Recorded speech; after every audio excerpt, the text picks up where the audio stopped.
एक बार फिर मैं आप सबका अपने YouTube चैनल DRS मैथ्स पे स्वागत करता हूं। हम लोग जो चैप्टर पढ़ रहे हैं वो है परम्यूटेशन और कॉम्बिनेशन यानी क्रमचय और संचय। इस सीरीज में अभी तक हमने 10 लेक्चर्स पूरे कर लिए हैं। आज ये 11वां लेक्चर है जहां पर आज हम ये जानेंगे कि कॉम्बिनेशन क्या होता है यानी संचय के बेसिक टर्म्स को स्टडी करेंगे और कुछ एक क्वेश्चंस का डिस्कशन करेंगे। तो चलिए बिना टाइम लेते हुए स्टार्ट करते हैं। आज हम लोग जो पढ़ने चल रहे हैं वो है कॉम्बिनेशन यानी कि संचय। कॉम्बिनेशन की डेफिनेशन क्या है पहले वो समझिए कि a combination is a selection of items from a collection such that the orders of selection does not matters.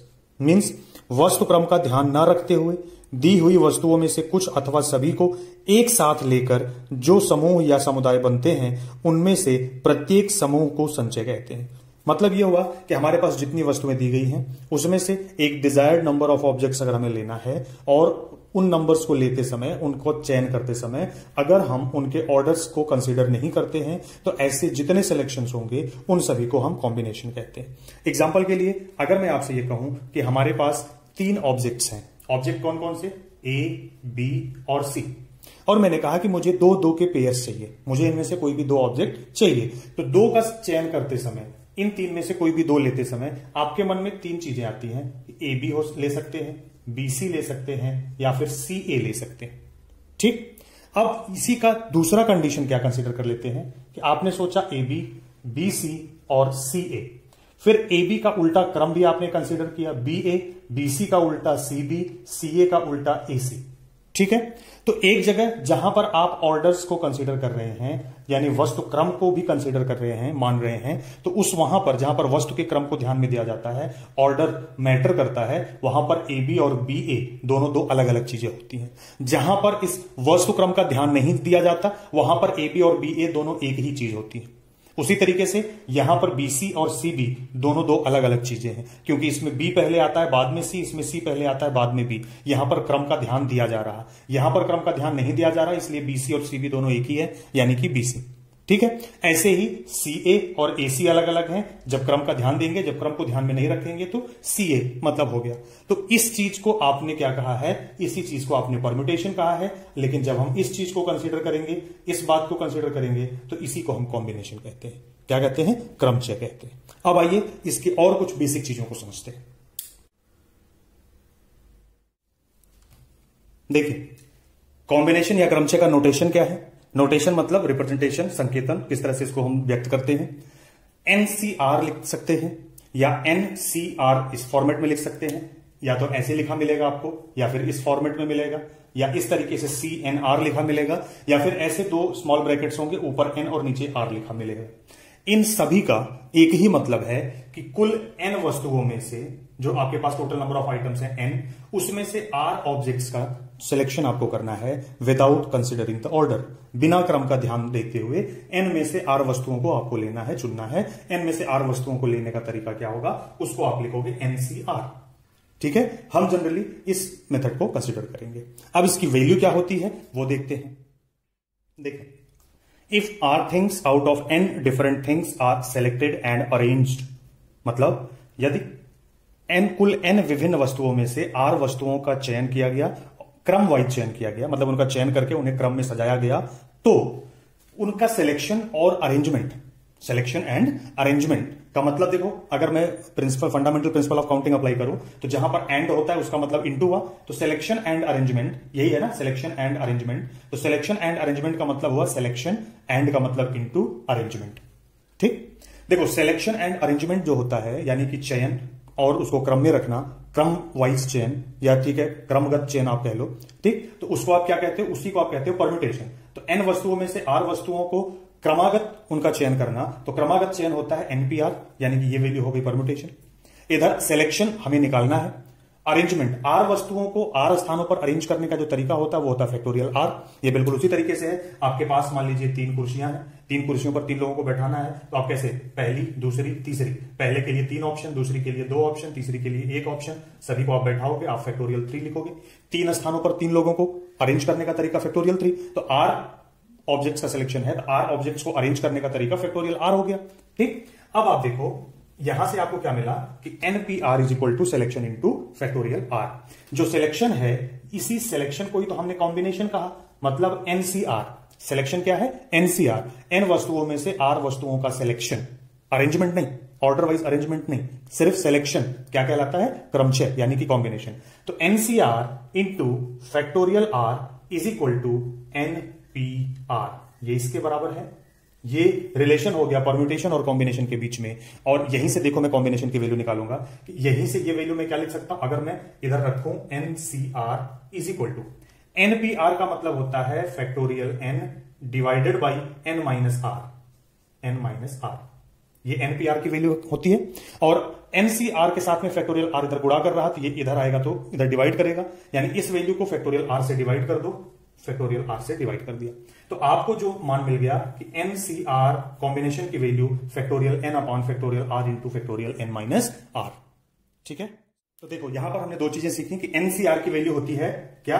Factorial N upon factorial are into factorial N minus R, और दूसरी चीज क्या कि NPR is equal to NCR into factorial R. तो इस यहां से आप देख रहे हो कि परम्यूटेशन कॉम्बिनेशन इंटू समथिंग है, तो इसका मतलब क्या हुआ? दिस इंप्लाइज दैट कि जो परम्यूटेशन है यानी कि एनपीआर ऑलवेज ग्रेटर देन होगा एनसीआर के। ठीक है, कितना टाइम्स ज्यादा होगा? Factorial R times always greater होगा। आ रही बात समझ में ना? क्यों? क्योंकि कॉम्बिनेशन परम्यूटेशन के इक्वल तब होगा जब फैक्टोरियल आर से गुणा करते हैं। ठीक है, यहां तक कोई दिक्कत नहीं।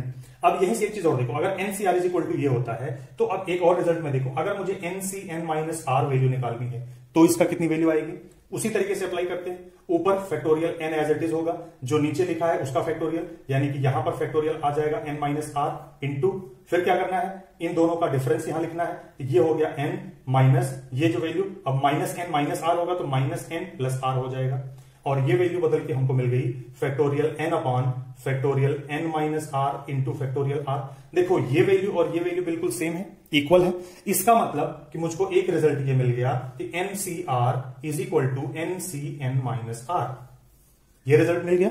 इसका मतलब एन में से आर वस्तुओं का चयन करना एन में से एन माइनस आर वस्तुओं के चयन के बराबर है। यानी कि अगर एक एग्जांपल में ले लूं कि अगर मैं लिखूं कि 10C2 इज इक्वल टू होगा 10C 10 माइनस 2 यानी कि 8, इन दोनों के बराबर होगा, इन दोनों की वैल्यू इक्वल आएगी। आ रही बात समझ में? क्लियर? अब इसी तरीके से अगर मैं इसी रिजल्ट को अप्लाई करूं आर की जगह पर, अगर यहां पर मैं ले लेता हूं R is equal to N, तो ये वैल्यू हो जाएगी NCN is equal to NC N minus N 0, तो एनसीएन और एनसी 0 की वैल्यू इक्वल होगी।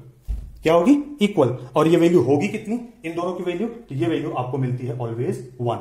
कैसे मिलती है? इस रिजल्ट में रख के देख लो, आप देखो क्या आ जाएगी वैल्यू। देखो इधर, अब क्या लिखोगे? एन की जगह फैक्टोरियल एन रहेगा, आर की जगह एन लिखा हुआ है तो आर की जगह फैक्टोरियल एन हो जाएगा, एन माइनस आर की जगह एन माइनस एन 0 यानी फैक्टोरियल 0 हो जाएगा।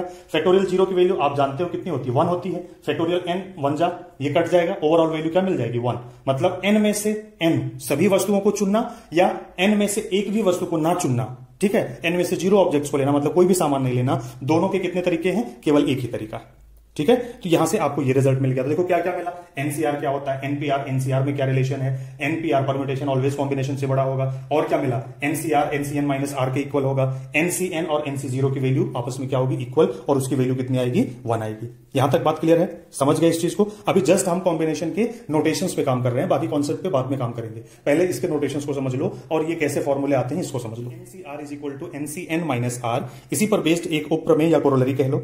ये इसके अकॉर्डिंग ये है कि if NCA is equal to NCB, जैसे यहां पर मैंने क्या लिखा, NCR is equal to NCN minus R, यदि ऐसा है तो ये उपप्रमेय कहती है कि इसके दो कंडीशंस हो सकती हैं। पहली कंडीशन क्या है कि आइदर ये दोनों वैल्यूज इक्वल होंगी, यानी a is equal to B होगा। कहने का मतलब, एक एग्जांपल से अगर इसी चीज को समझने की कोशिश करो तो ये कह रहा है कि अगर NCA is equal to NCB अगर है तो पहली कंडीशन है either a is equal to B, मतलब a और b दोनों का सेम वैल्यू हो, यानी a की जगह में भी 3 होगा और b की जगह में भी 3 सपोज, तो ये value nc3 is equal to क्या होगी? nc3, करेक्ट है।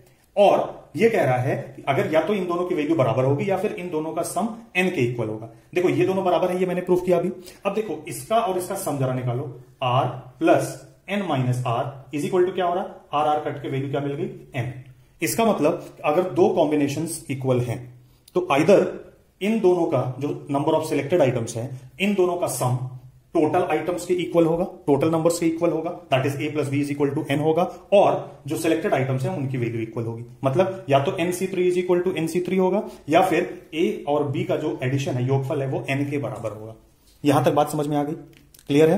तो इस रिजल्ट का भी आपको यूज करना है, क्वेश्चंस आएंगे, कैसे करना वो हम आपको समझाते हैं। देखो क्वेश्चंस कैसे आते हैं। फाइंड द वैल्यू ऑफ किसका मान बताना है आपको, 12c5। फॉर्मूला क्या होता है, nCr is equal to factorial N divided by factorial are into n minus r, इन दोनों का डिफरेंस। ठीक है, तो 12c5 इज इक्वल टू क्या होगा, factorial 12 as it is factorial 5, and 12 और 5 का डिफरेंस कितना आता है, 7, तो डायरेक्टली मैंने लिख दिया फैक्टोरियल 7। अब जब भी इस तरह से बन गया, अब इसको आपको सिंप्लीफाई करना है, तो सिंप्लीफाई करने का तरीका क्या होता है कि जो सबसे बड़ा वाला फैक्टोरियल है इसको इस वाले फैक्टोरियल के बराबर तक ब्रेक करो। तो मैंने 12 बाहर लिया तो कितना बचेगा, 11 को बाहर लिया तो बचेगा 10 को लिया तो 9 को लिया तो 8 को बाहर लिया तो फैक्टोरियल 7 बच गया। ऊपर फैक्टोरियल 7 तक ब्रेक किया, फैक्टोरियल 7 एज इट इज लिखा, फैक्टोरियल 7 कैंसिल हो गया। फैक्टोरियल 5 को ब्रेक करेंगे तो 5 से लेके 1 तक सभी नंबर्स का प्रोडक्ट हो गया। अब देखो 5 2 जा 10 कैंसिल हो गया, 4 3 जा 12 कैंसिल हो गया। अब बच गया 11 इंटू 9 इंटू 8, तो मैंने क्या लिखा, 11 इंटू 9 8 जा 72। अब 72 को 11 से मल्टीप्लाई कर दो, 11 2 जा 22, 11 7 जा 77 प्लस 2 79, आंसर इज 792। ठीक है, समझ गए? बस एकदम ऐसे सिंपल क्वेश्चन। वैल्यू देखो, 10c5 की वैल्यू आपको बतानी है, तो बिल्कुल उसी तरीके से फैक्टोरियल 10 अपॉन फैक्टोरियल 5, 10 माइनस 5 दूसरा इंटू फैक्टोरियल 5। फैक्टोरियल 10 को फैक्टोरियल 5 तक ब्रेक करना, तो 10 9 बच गया 9, 8 बच गया 8 लिया तो 7 बच गया 7 लिया तो 6 बच गया 6 लिया तो फैक्टोरियल 5 बच गया। ठीक है, तो अब ऊपर भी फैक्टोरियल 5 और एक फैक्टोरियल 5 कैंसिल हो गया।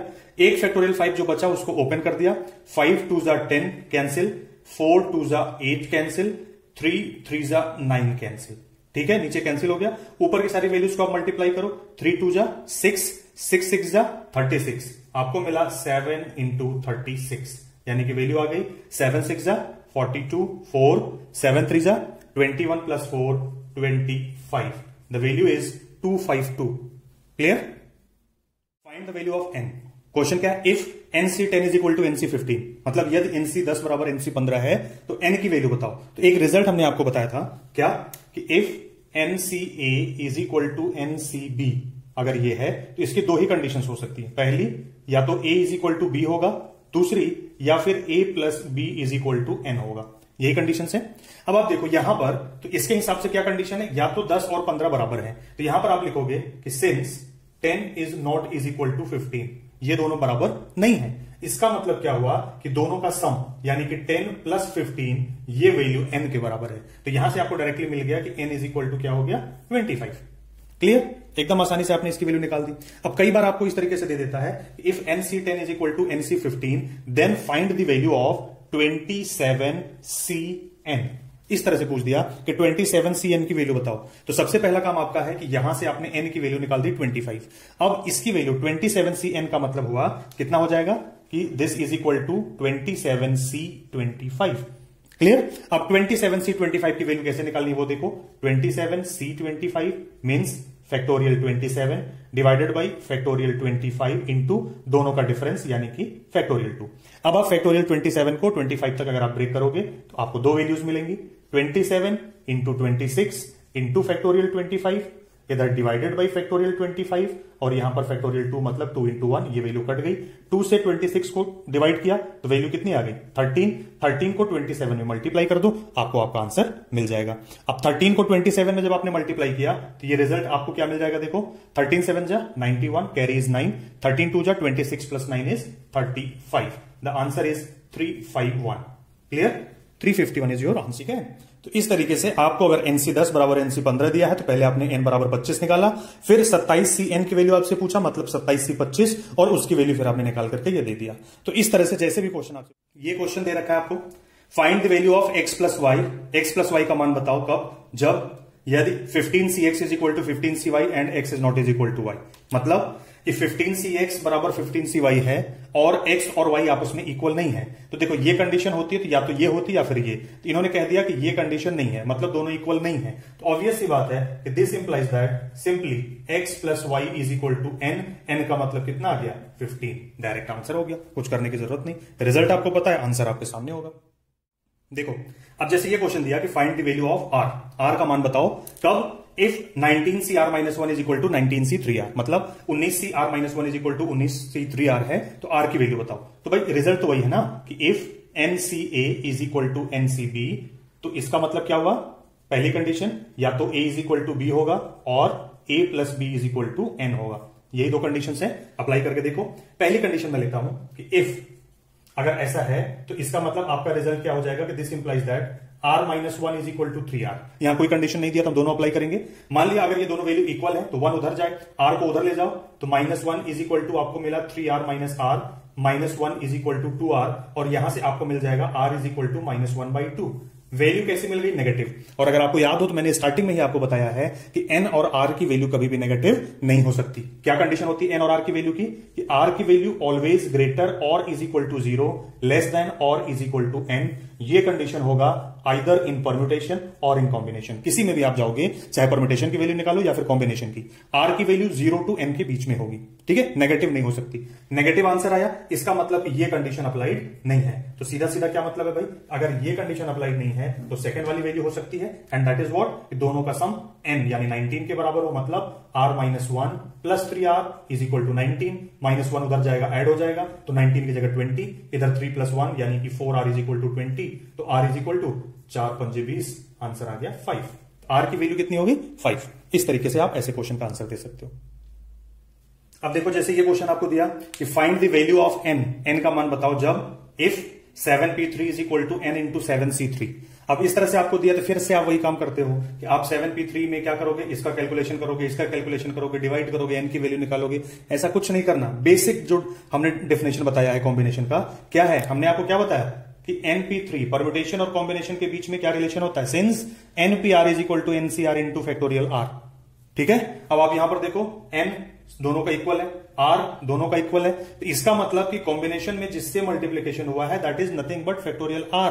तो आप लिखोगे since this is equal to this one, so and ये वैल्यू आपको गिवन है, तो दिस इंप्लाइज दैट, यहां से डायरेक्टली मिलेगा कि n is equal to factorial r, और r का मतलब हो गया कि फैक्टोरियल 3, और फैक्टोरियल 3 की वैल्यू होती है 3 इंटू 2 इंटू 1 दैट इज 6। बिना किसी कैलकुलेशन के n की वैल्यू आपको मिल गई 6। क्लियर? अब ये क्वेश्चन आपको दे दिया, find the value of r if 19p5 is equal to 120 into 19cr। r की वैल्यू आपको बतानी। देखो, आपको पता है कि परम्यूटेशन और कॉम्बिनेशन के बीच में क्या रिलेशन है कि npr is equal to ncr into factorial r। आप लिखोगे since this is equal to this, and ये वैल्यू आपको गिवन है, दिस इंप्लाइज दैट व्हाट। आप देखो यहां पर जो वैल्यू है इसी का फैक्टोरियल क्या ये वैल्यू है, तो आप जानते हो कि फैक्टोरियल 5 इज इक्वल टू होता है 120। तो 120 की जगह आप लिख सकते हो डायरेक्टली फैक्टोरियल 5, मतलब ये सेम फॉर्मेट में है, फॉर्मेट में हो ना भी हो, आप जब भी देखोगे डायरेक्टली आपको ये वैल्यू और ये फैक्टोरियल की वैल्यू के बराबर होगा। क्लियर है? तो अब आप जानते हो कि जो यहां पर वैल्यू है वही यहां भी होनी चाहिए, तो डायरेक्टली आपको यहां से वैल्यू मिल गई r is equal to 5 without any calculation. Clear है? इस तरीके से आप r की वैल्यू यहां बता सकते हो।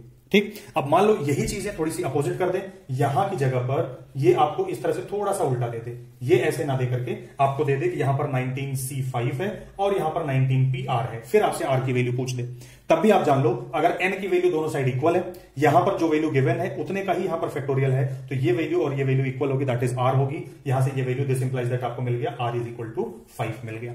ठीक, मान लीजिए आपको ये भी वैल्यू नहीं दिया है, यहां पर भी इस जगह में भी आपको क्या दे दिया कि 19pr is equal to 120 19cr।